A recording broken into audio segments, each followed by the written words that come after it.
Good morning, everyone. Welcome to our first Sunday Satsang of the summer series. I'm incredibly excited today. And most importantly, I hope you had a great 4th of July and I hope you're having a great morning thus far. We're going to go ahead and get started with first a loving invitation. I invite you to simply relax, to simply let go, and most importantly, to discover the truth within. Now, if you can, allow yourself to take a nice deep breath in, a loving exhale. As you get comfortable and you find that nice position, you're going to rest this morning. And again, I lovingly invite you into the space of the heart.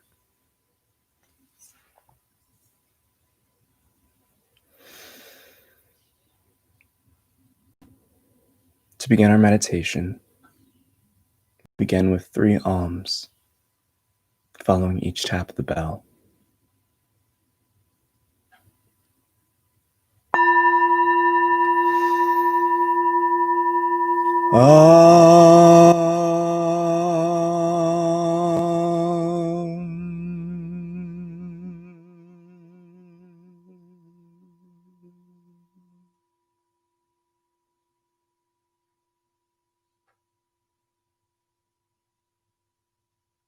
As the sound fades, allow yourself to drift into stillness.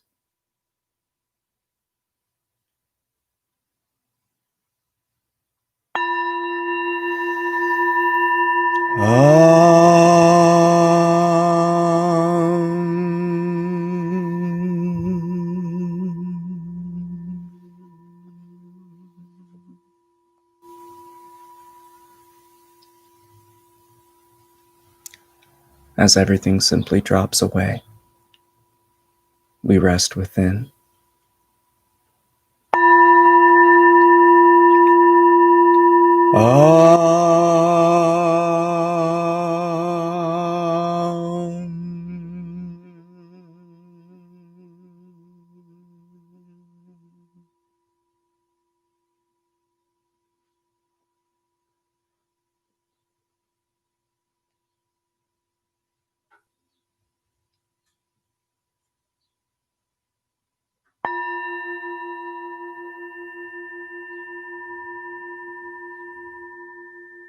And as the sound of the bell fades, we sink deeper and deeper into ourselves. And again, I lovingly invite you into the space of the heart. As I clear the ground of my own beingness, I lovingly invite you into this space. This portal, this gateway of compassion within us that not only unites us to one another,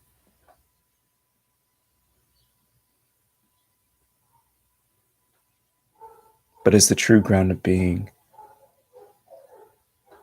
in which all life stands upon.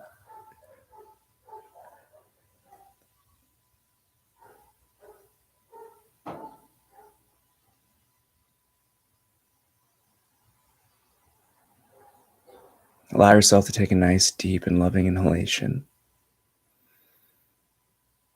Like the spring, the air flows in, and allow the body to simply hold the breath as you feel your own energy warm the body up like summer. Allow it to drop away like the leaves fall in autumn. And it's here with an empty chest and lungs. We rest like winter. Allow this rhythm to take over your breath.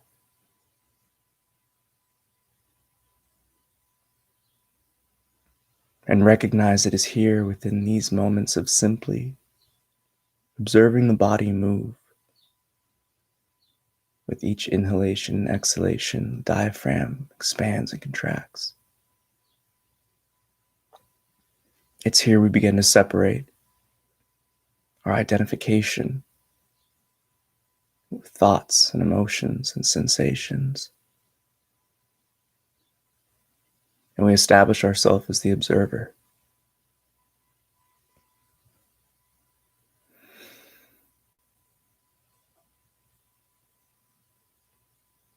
For it's this subtle sense of observation which provides us the necessary space to see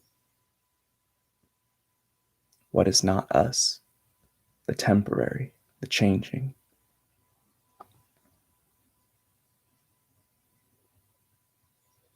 So we may finally come to recognize and see ourselves as the immovable, the untarnishable, the eternal, perfect being in which we always are.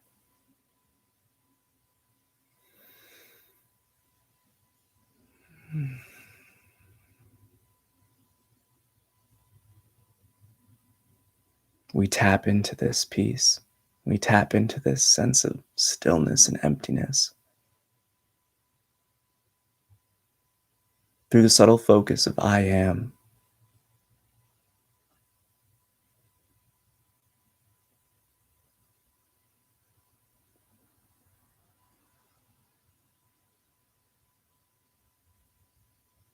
For it's here we recognize our power.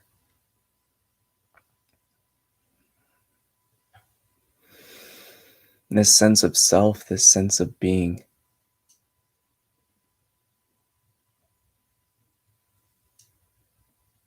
Allowing it to remain without attachment, without description, without any idea or thought about it at all. Simply rest in your own knowing of thyself and feel your chest expand with light. Feel your heart space fill up with love.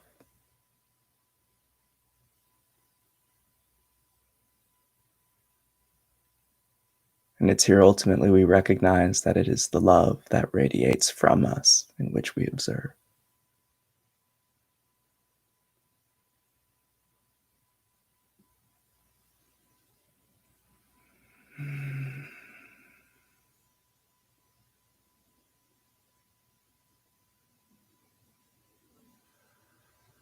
You are but an individualized expression of life.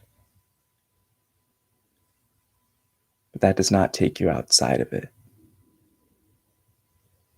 In truth, it empowers you with the universe.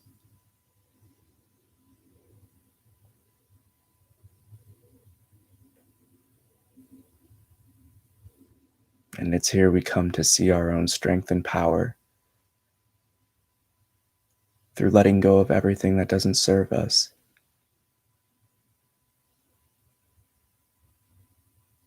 It's here we see that every ever-changing emotion and thought is unoriginal to us. For we are that pure ground of space and love and light.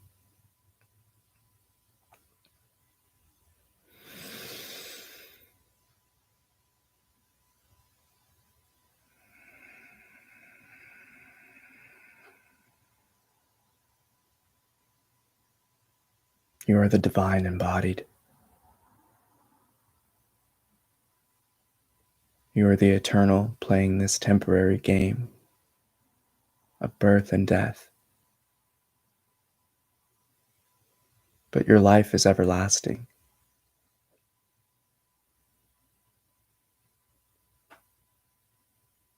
It's here we allow the senses to simply fade away as the knowing of self expands into the outside external world around us. For there is no limitation, no border, no boundary to the space in which you truly are.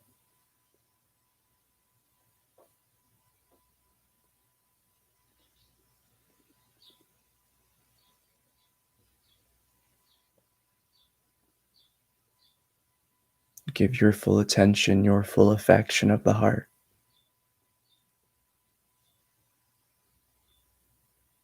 to the sense of self, the sense of me-ness, beingness, isness, or simply put, I am.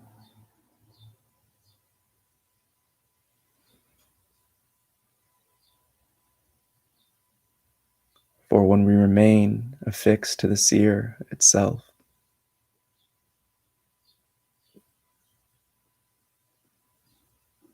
we rise above the limitations of form.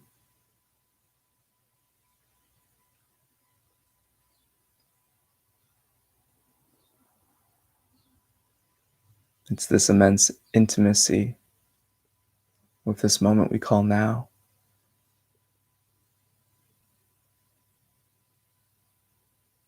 that enables us to see truly.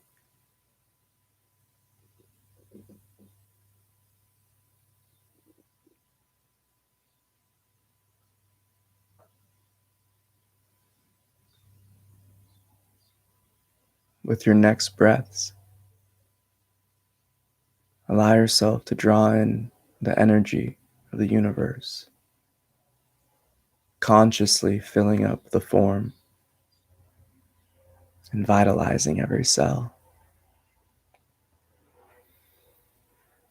And know here that this energy is pulled in not only through the breath, but through the base of the spine, through the root, as if you are roots soaking up water deep in the earth. And that you draw in this vital force from the crown, as if you are our cousin, the whales, breathing in through a blowhole.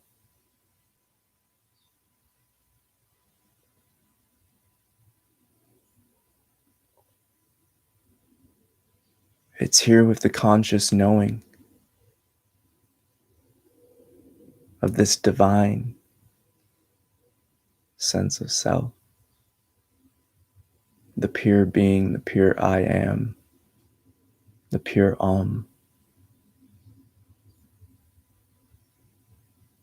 that redirects all energies brought in to empower you, to vitalize you, to heal you, and to manifest whatever the heart is seeking.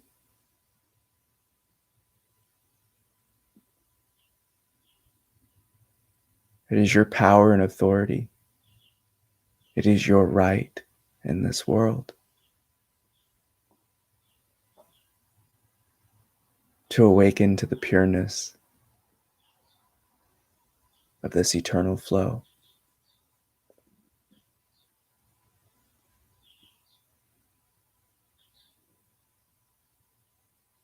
Let down your arms of personhood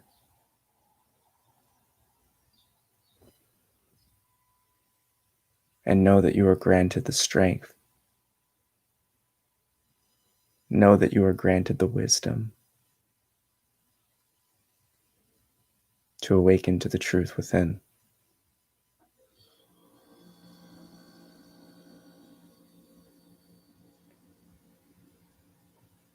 Your torch of life, your torch of beingness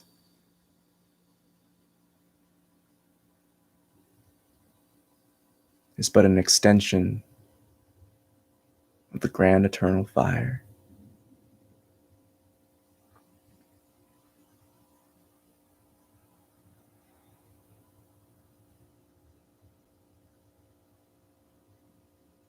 Although this torch is yours,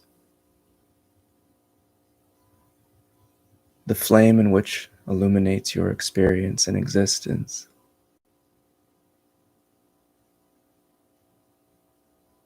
is the one source for all life and all light.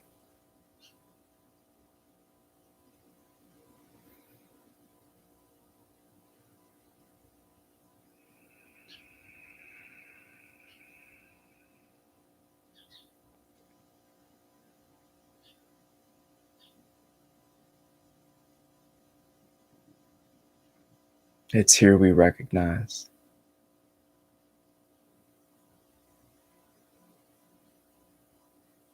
the true source and foundation of our strength.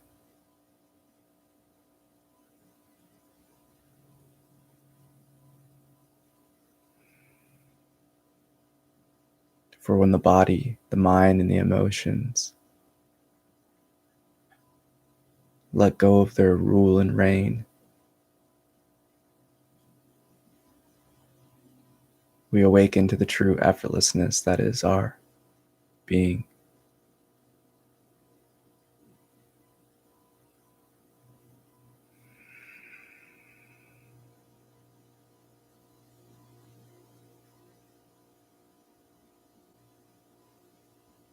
When we no longer become slaves to the form, we reassert ourselves as the masters of this body.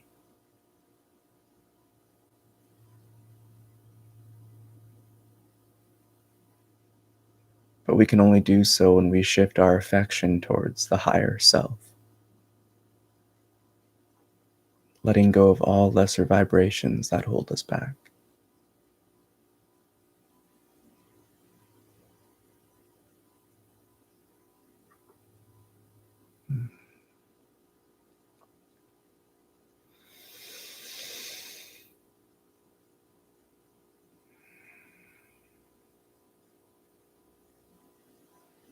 Allow yourself to simply observe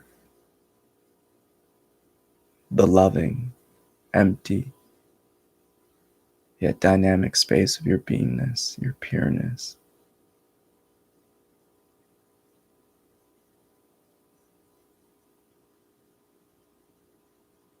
Allowing yourself to shift the attention and the focus to yourself, absent of form, absent of thought, absent of emotion.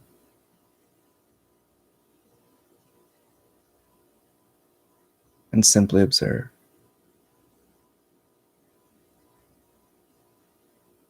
Simply rest.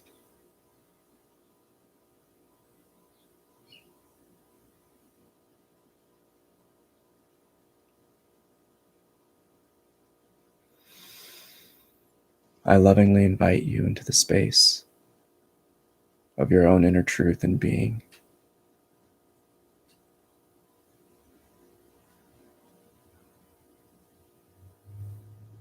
Accept this invitation in your heart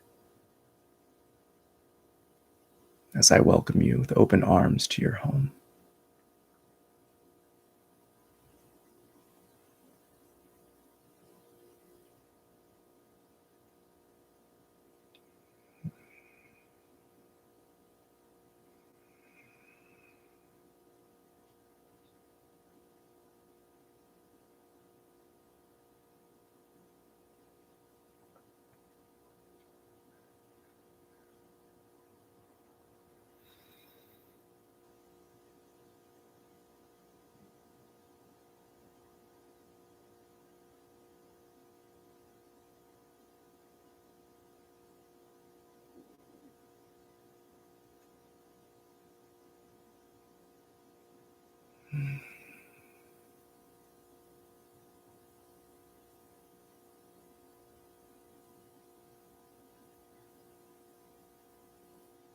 I offer you the strength,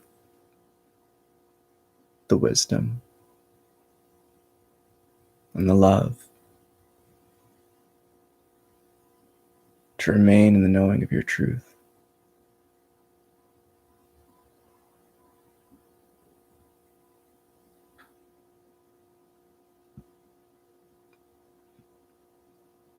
And that in moments of chaos you may be guided back home.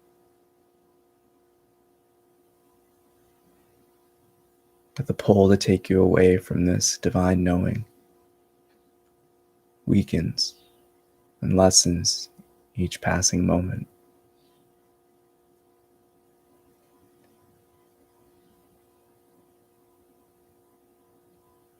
And that your heart, your love,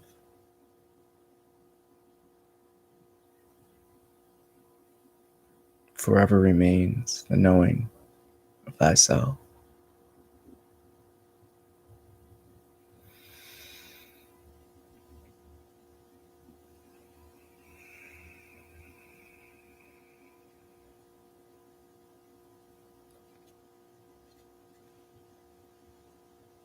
Allow yourself to take a loving deep breath, filling up each and every cell with light and love.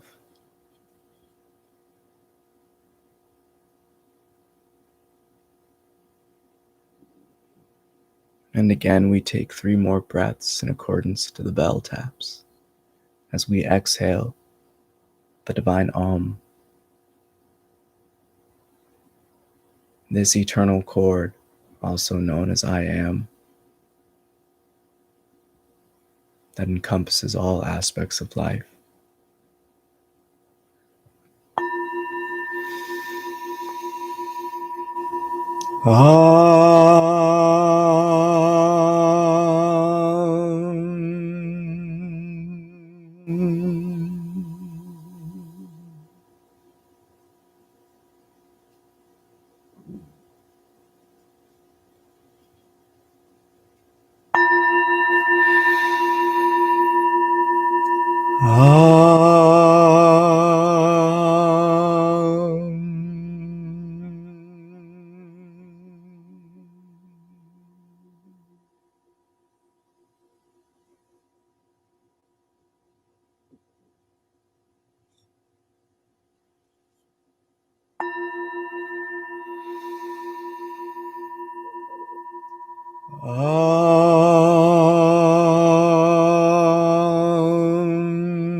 And that concludes the guided meditation portion of our satsang service.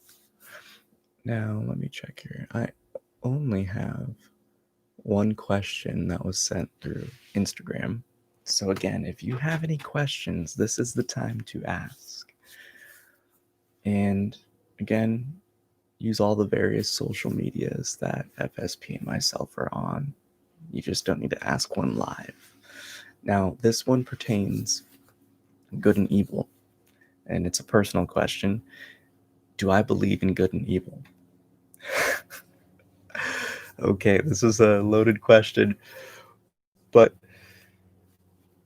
if I could answer it in truth, I didn't used to believe in that. I used to just kind of ultimately say that everything is goodness, everything is love. And it took me to really awaken to the light and goodness within before I really started to entertain, well, if everything I read about and looked into skeptically was real, as in this inner divinity, this inner light, that kingdom of heaven within, what does that mean for all the other stuff? And as beings of duality, we must understand that, yes, there are opposing forces. There is both positive and negative, light and dark. And in truth, they are 2 sides of the same coin. Now, in terms of, do I believe people are good or evil? I look no further than babies, and look no further than toddlers. Expression of selflessness and sharing and caring is natural. There's been many studies done that have shown that we're ingrained with this compassionate heart. And in truth, that is where we stem from. We're beings of compassion. Now, do I see acts in nature of one animal eating another as evil? No, I do not. That is life. And truth, that symbol of the tail eating its own, or the snake eating its own tail, that is life begets life. It's a natural thing in our existence. However, what I see as evil in this world is more so a delusion. It's beings that get caught up in this game we call life, this eternal play, and they believe themselves to be the body. They believe themselves to be completely confined and restricted to whatever they're told and taught. And it's hard for me to really say that they're evil or people are evil, because it takes a while in my eyes, in my understanding, before you really cross that line. Ultimately, at any point, you can seek forgiveness from source, from God, whatever you want to call it, but ultimately you must have the compassion to forgive yourself. And if I had to say, there's few acts in which are truly evil, but those that commit them have dedicated themselves to the dark. And if I can explain it, I guess I can put it like this. If we're looking at a circle, you can say that this is the path, this is the oneness, this is the source. And as we're born, we're all kind of born over here, not knowing, disconnected from this source. And we can come to know it through various paths. And ultimately, we can break it down to the duality, since that's the applicable law in our universe, that you can go the path of good. You can come to recognize that the source, which is, again, the creator of everything, the creator and the destroyer, you could say, that you can go this path of love and compassion and oneness and experience, the uplifting things. And the other path would be that of really darkness. Now, in terms of my understanding of things, if you choose that negative path, the worship of the physical body, you don't gain the eternal game that we all get to experience. You can think of it almost like a cancerous cell getting recycled versus a cell being restored and vitalized. And again, to answer the question, do I believe in good and evil? I mean, I know there is good and evil, and I didn't really wake into the evil acts and the atrocities in this world until I recognized the light and the good, which I find gave me the strength to really fully immerse myself and understand, well, why do people do these things? What are they really doing? And all of that stuff is going to get revealed relatively soon. And my biggest piece of advice would be to tap into your inner light, for it'll give you the strength, because no matter the darkness, the smallest light will be seen and illuminate. So I have one more question. Do people fear death because of attachment to the body? There's a few things about that. Yes, that's one aspect of it. Because when you believe you are this temporary thing, or when if you believe and really believe in your heart, because again, you're the manifester and creator of this world. If you believe in your heart that you are this thing this vessel that's gonna drop away, then yeah, you're gonna fear it going away. But it's also because people just simply don't recognize that you are this eternal presence that's in truth embodying this form. And when you come to explore your own inner truth and you remain in that I am, and you may have experiences of literally leaving your body, it gives you I guess you would say, the reference frame to understand that life is eternal. We experience birth and we experience death. But again, those are experiences. So everyone's different though. So, they could fear death because they really loved a loved one and they lost them. Ultimately, we really fear what we don't know. So